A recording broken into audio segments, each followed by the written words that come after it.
Sir, इसमें करना क्या है क्वेश्चन? एक बार सवाल भड़बड़ा के नहीं, क्वेश्चन की। Write next higher order homologous नहीं बेटा, ऑफ सी। होमोलोग, होमोलोग होगा बेटा।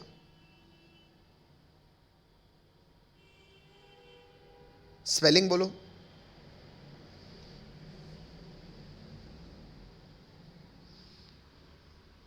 आवाज आ रही बेटा? हेलो। Yes sir. हाँ चलो, आदित्य आप पढ़ो क्वेश्चन। सर होमोलॉगस ही है। हम्म। हाँ, पढ़ो क्वेश्चन पढ़ो। क्या हो गया, मेरी आवाज नहीं आ रही? हेलो बच्चों, सर आ रही है। तो पढ़ो ना। सवाल का नहीं पढ़ रहा है, चुप का हो जाता है। सवाल पढ़, आदित्य तू पढ़। Write the next higher order homologous of CH2। ठीक है, भले अगर होमोलोगस ही लिखा है तो ठीक है। बेटा एक्चुअली होमोलोगस सीरीज होती क्या है, एक एक CH2 का ग्रुप जोड़ते जाओ। तो किसका होमोलोगस का नेक्स्ट मेंबर लिखना है पहला बताओ। CH2O। CH2O। अब देखो बेटा, CH2O अगर सिर्फ लिखा है तो इसको सबसे पहले कार्बन की टेट्रावैलेंसी को सोचते हुए पहले इसका स्ट्रक्चर बनाते हैं अपन, है ना। तो इसका स्ट्रक्चर कैसे होगा बच्चों? कार्बन के आउटर मोस्ट शेल में 4 होते हैं, ऑक्सीजन के आउटर मोस्ट शेल में 6 होते हैं, तो ये डबल बॉन्ड बन गया, तो ऑक्सीजन का ऑक्टेट कंप्लीट। मतलब कार्बन पे ये 2 हाइड्रोजन होंगे। बच्चों सबसे पहले तो देख के मुझे बताओ ये कौन सा फंक्शनल ग्रुप है। इतना अब कल की क्लास से आपको याद हुआ है कि अभी भी नहीं? तो इनफैक्ट मुझे इसका IUPAC बताओ। पहले फंक्शनल ग्रुप बता दो क्या है।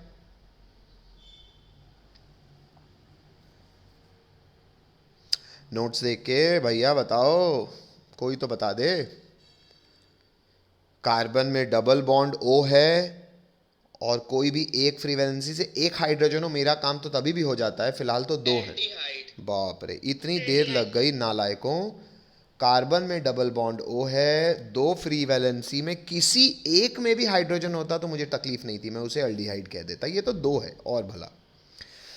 तो बच्चों ये हो गया मेरा अल्डिहाइड। एक कार्बन का अल्डिहाइड क्या कहलाता है बच्चों? Myth anal. हालांकि ये पूछा नहीं है का सवाल में, फिर भी आपको बता रहा हूँ। अच्छा, अब होमोलोग इसका क्या होगा सर? CH2 ग्रुप जोड़ दो।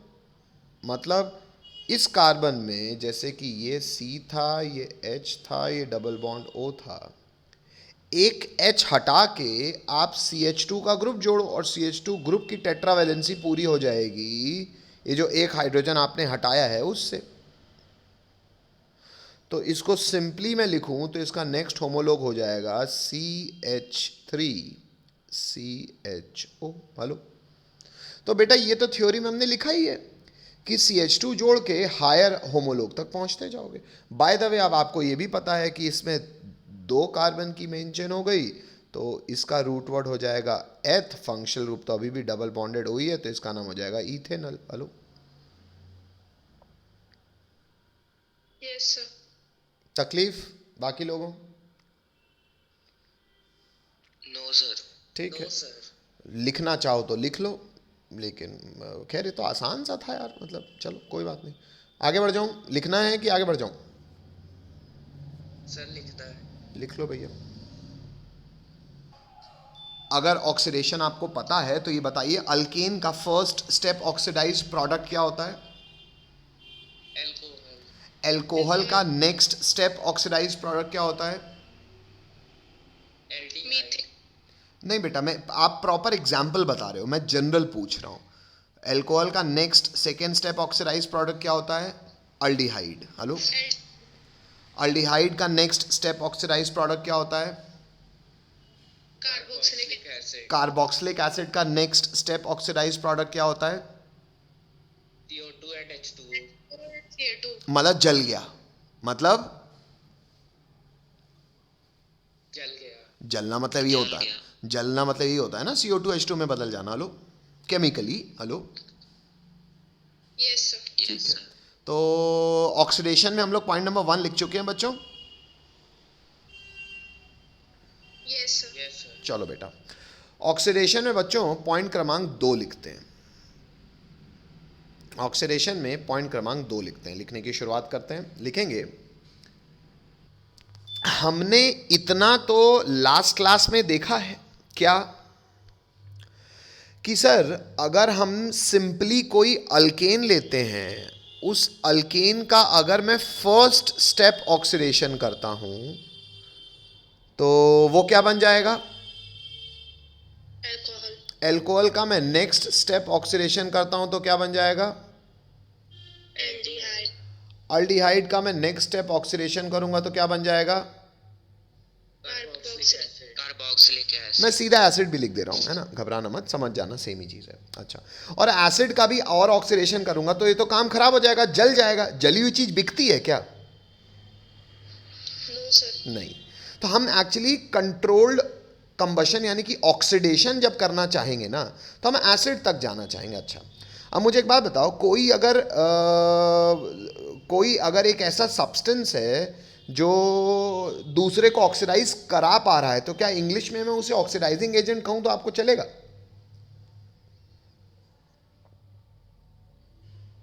हेलो, सर फिर से बोलिए एक बार। फिर से सुन लीजिए। अगर मान लीजिए मैं एक ऐसा सब्सटेंस हूं जो आप में ऑक्सीजन जोड़ के आपका ऑक्सीडेशन करा रहा है तो क्या मुझे आप ऑक्सीडाइजिंग एजेंट कह सकते हो? No sir. क्यों? यस। अरे यार, मैं अगर तुम्हारी टिकट करा रहा हूं तो मैं टिकट कराने वाले एजेंट कहलाऊंगा कि नहीं? Yes sir. Yes sir. अरे यस सर। ऑब्वियस सी बात है यार, ये तो कॉमन सेंस, इसमें साइंस नहीं लगनी सर। अगर मैं तुम्हारा ऑक्सीडेशन करा रहा हूं तो मैं एक ऑक्सीडाइजिंग एजेंट कहलाऊंगा। हेलो।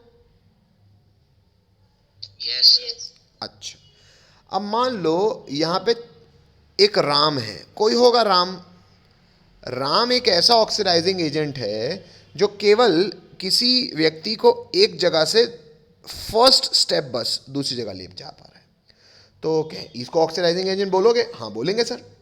अच्छा, कोई ऐसा व्यक्ति है जो एल्कोहल को अल्डिहाइड में बदल रहा है, क्या वो भी ऑक्सीडाइजिंग एजेंट कहलाएगा? हाँ सर कहलाएगा।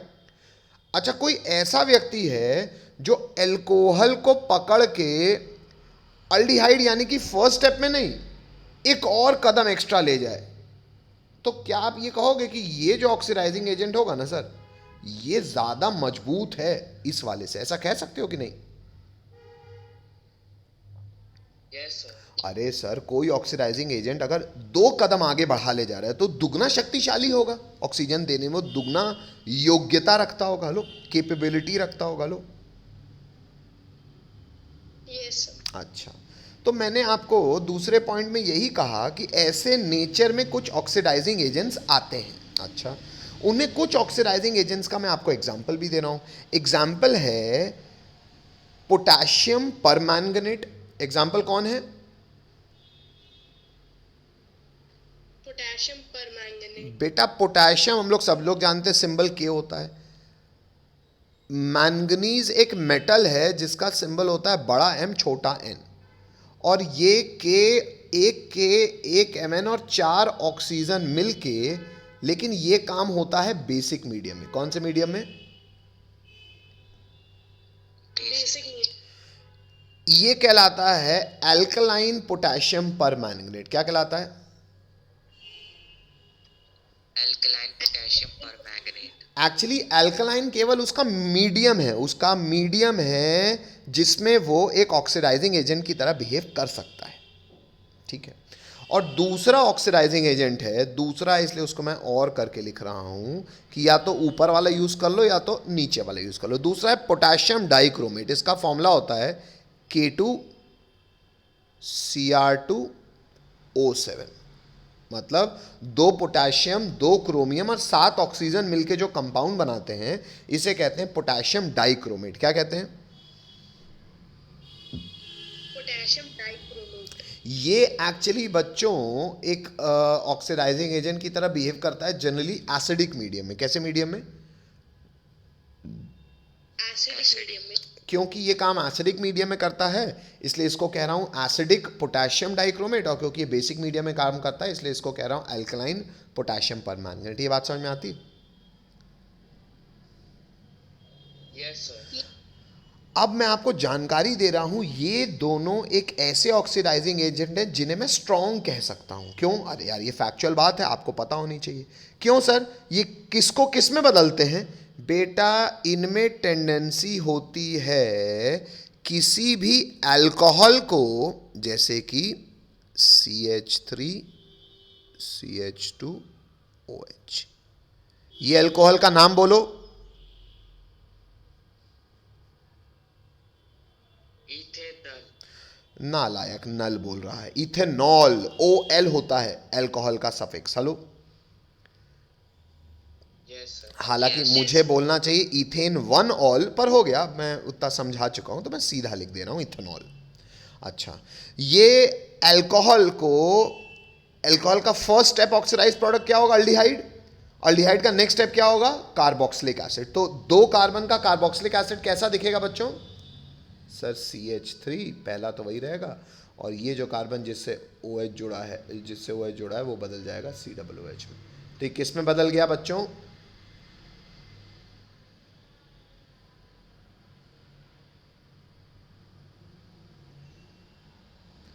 किस में बदल गया? इथेनॉल। 2 कार्बन का अल्कोहल 2 कार्बन के कार्बोक्सिलिक एसिड बदल गया। अरे सर कैसे? बेटा एक H को OH से रिप्लेस किया और फिर एक और H को OH से रिप्लेस किया। ये कैसे ऑक्सीडाइजिंग एजेंट्स हैं जो स्ट्रॉन्ग ऑक्सीडाइजिंग एजेंट कहलाते हैं। और क्यों? क्योंकि ये किसी भी अल्कोहल को एल्डिहाइड नहीं, सीधा एसिड में कन्वर्ट कर देते हैं। Hello, yes sir. बात समझ में आती है सबको? Yes sir. अब ये एग्जाम्पल को बच्चों आप पॉइंट क्रमांक 2 में लिख दीजिए, और जो ये लिख ले वो पॉइंट क्रमांक 2 की इंग्लिश तेज से पढ़े समझते हुए। चलो, अब एग्जाम्पल जो रोमन नंबर 1 है उसको समझते हुए हम एडिशन रिएक्शन के बारे में भी समझने का प्रयास करेंगे। आइए देखें। एक छींक और मार लो, रुक जाओ। छींक आती है तो नाक में एकदम मस्त गुदगुदी होती है ना, लेकिन रुक गई यार, चलो छोड़ो। हाँ, अब बच्चों अनसैचुरेटेड कंपाउंड्स क्या होते हैं? शायद इतना आप जानते हो। Sir alkyne and alkyne. ठीक है, तो मैं पैरेलली आपको दिखा रहा हूं बच्चों, या तो आप इस्तेमाल कर लो अल्कीन का या तो आप इस्तेमाल कर लो अल्काइन का।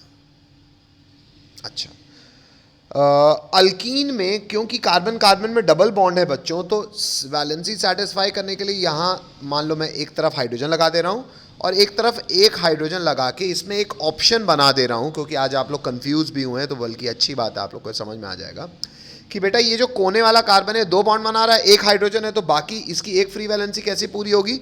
अरे सर ये किसी कार्बन की चेन से भी तो जुड़ा हो सकता है, होमोलोग भी तो हो सकता है इसका कोई बड़ा सा। तो बेटा कार्बन की चेन को जनरली हम किससे रिप्रेजेंट करते हैं? R से। Hello, yes sir. तो इसमें ये एक हाइड्रोजन मैंने अलग से देखो दिखा दिया। वही अल्काइन की बात करो, मान लो कोने वाले कार्बन पे मैं हाइड्रोजन 1 लगा देता हूं और बाजू वाले का मुझे अगर होमोलोगस दिखाना है कि भाई इससे बड़ों का भी हो सकता है तो यहाँ R लगा देता हूं। तो ये हो गया एग्जाम्पल रोमन नंबर 1, ये हो गया रोमन नंबर 2। शायद आप जानते हो बच्चों double bonded carbon in general किस क्लास को बिलोंग करता है? अल्कीन को। और ट्रिपल बॉन्डेड कार्बन को हम क्या कहते हैं? अल्काइन। अच्छा, अल्काइन। अब बच्चों क्या ये अनसैचुरेटेड कंपाउंड है? हाँ है बेटा। इन अनसैचुरेटेड कंपाउंड को ना सैचुरेट करने का भी हमारे पास तरीका है। कैसे? इनका हम रिएक्शन करा दें यदि हाइड्रोजन गैस के साथ। किसके साथ? Hydrogen hydrogen gas. Gas. Normally बच्चों ये रिएक्शन नहीं होता। अनसैचुरेटेड कंपाउंड नॉर्मली हाइड्रोजन से रिएक्शन नहीं करते, आपको पीछे पड़ना पड़ता है। पीछे पड़ने के लिए करना क्या पड़ेगा? पीछे पड़ने के लिए करना पड़ेगा बच्चों आपको कैटलिस्ट, या तो आप इस्तेमाल कर लो निकल का, या तो आप इस्तेमाल कर लो प्लैटिनम का, या तो आप इस्तेमाल कर लो पैलेडियम का। ये सब सॉलिड होते हैं, मेटल्स हैं। इन मेटल्स में अगर ये गैसेस पास की जाएं तो इनका आपस में रिएक्शन हो जाता है। ये फैक्चुअल बात है, पता होनी चाहिए, वो भी नॉर्मली नहीं।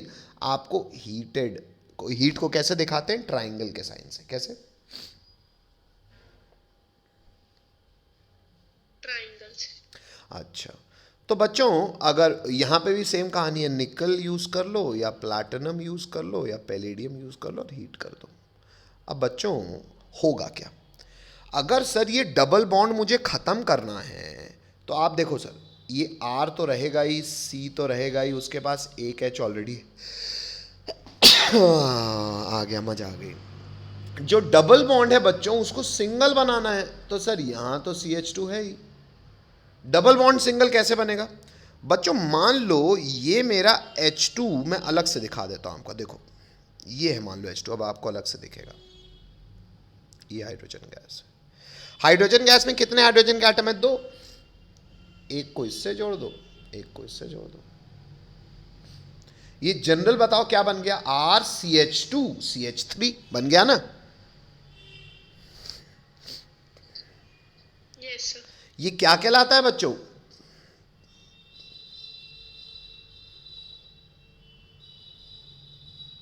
Alkane.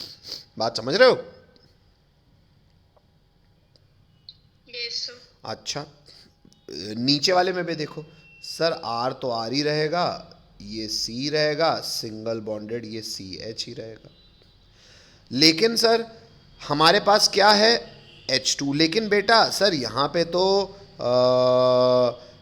तो हमारे पास दो डबल बॉन्ड है सर। भाई एक तो सिंगल बॉन्ड तो नहीं तोड़ रहा मैं, अनसैचुरेशन हटाने के लिए डबल बॉन्ड ही तोड़ना है। तो जो मल्टीपल बॉन्ड्स हैं यहाँ कितने एक्स्ट्रा हैं? यहाँ 2 एक्स्ट्रा हैं। तो सर एक एच जोड़ोगे तो एक टूटेगा, तो एक और जोड़ दो, मतलब प्रोपोर्शनली एक मॉलिक्यूल को कितने मॉलिक्यूल लगेंगे हाइड्रोजन के? 2। Hello, Yes, sir. एक H2 जुड़ जाएगा यहाँ, और अलग से दिखा देता हूँ, 2 H जुड़ जाएंगे यहाँ। अल्टीमेटली बच्चों ऊपर नीचे बना सेम, ये भी बना क्या? Alkane. अल्केन। बस अल्काइन को अल्केन बनने में ज्यादा हाइड्रोजन की आवश्यकता पड़ी प्रोपोर्शनली। Hello, yes sir. अब बेटा अनसैचुरेटेड कंपाउंड सैचुरेट हो गए ना? अच्छा, कैसे हुए? जब हाइड्रोजन इनमें ऐड हो गया, इसलिए ऐसे रिएक्शंस को कहते हैं एडिशन रिएक्शंस। आइए ऊपर की इंग्लिश पढ़ दो बेटा पहले, चित्रांशी आप पढ़ो, फिर ये एग्जांपल लिखना, पढ़ो। Addition reaction. Point number 1. Unsaturated hydrocarbon reacts with hydrogen in the presence of catalysts such as palladium or nickel to give saturated hydrocarbon. Such reaction are example of addition reaction. और फिर ये example है बच्चों, 2 example हैं। Unsaturated को मैंने saturate किया है, ये एग्जाम्पल्स को लिख लीजिए, जनरल एग्जाम्पल्स हैं, लिखें तो हाँ बोलें, दिक्कत हो तो पूछो। अब बच्चों ये जानकारी ये दे रहा हूं कि ये जो निकल प्लैटिनम पैलेडियम है ना, इन्हें जब आप यूज करते हो तो ये कैटलिस्ट हैं। कैटलिस्ट क्या होता है सर? बेटा कभी भी कोई रिएक्शन होने के दौरान ये कैटलिस्ट खुद कंज्यूम नहीं होते, ये खुद एज इट इज वैसे ही पड़े रहते हैं। मान लो आपने 100 ग्राम रिएक्टेंट लिया A और 100 ग्राम लिया B, और कैटलिस्ट जिनकी मौजूदगी में ये रिएक्शन हो रहा है वो मान लो लिया आपने 10 ग्राम। हो सकता है पूरा का पूरा ये 100 ग्राम प्रोडक्ट बना ले, लेकिन जब आप देखोगे ना कैटलिस्ट ये 10 ग्राम का 10 ग्राम ही रहेगा। कैटलिस्ट एक ऐसे सब्सटेंस होते हैं जो इटसेल्फ कंज्यूम नहीं होते, हाँ, लेकिन उनकी मौजूदगी में रिएक्शन के होने की गति बढ़ भी सकती है, घट भी सकती है। तो एक्चुअली कैटलिस्ट वो होते हैं जो ऑल्टर करते हैं। क्या ऑल्टर करते हैं? ऑल्टर करना मतलब बढ़ाना घटाना दोनों होता है। क्या ऑल्टर करते हैं? Rate of reaction, speed of reaction, लेकिन वो खुद कंज्यूम नहीं होते। Hello hello, Yes, sir. अब सर आपको मन में लगेगा अरे सर कोई रेट ऑफ रिएक्शन घटाएगा क्यों? अरे यार मान लो मैं एक फैक्ट्री चला रहा हूँ, वो फैक्ट्री का बेसिक काम कोई केमिकल रिएक्शन कराना ही है, और मान लो मेरा प्रोडक्ट नहीं बिक रहा, लॉकडाउन लग गया, लेकिन मेरे को फैक्ट्री शट डाउन करना का कई बार मतलब हो जाता है पूरा बॉयलर ऑयलर सब कुछ बंद कर देना, तो वो मैं नहीं करना चाह रहा। क्यों? क्योंकि बॉयलर ऑयलर ऐसी चीज़ों को दोबारा चालू करने में बहुत खर्चा हो जाता है। कुछ चीज़ें ऐसी होती हैं जो हमेशा चलती रहनी चाहिए फैक्ट्रियों में। लार्ज स्केल इंडस्ट्रीज की बात कर रहा हूं मैं।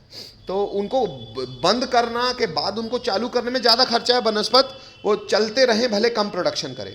तो ऐसे केस में हम क्या चाहते हैं कि प्रोडक्ट का प्रोडक्शन कम हो जाए, तो बेटा कभी कभी रेट घटाना भी पड़ता है ना। Hello hello, Yes, sir. ठीक है। तो कैटलिस्ट वो होते हैं जो रेट ऑफ रिएक्शन को ऑल्टर करते हैं, बढ़ा भी सकते हैं घटा भी सकते हैं। ये आपको जानकारी हो गई। और निकल प्लैटिनम पैलेडियम एक ऐसे ही कैटलिस्ट है। ठीक है बच्चों, आगे बढ़ रहा हूँ। नेक्स्ट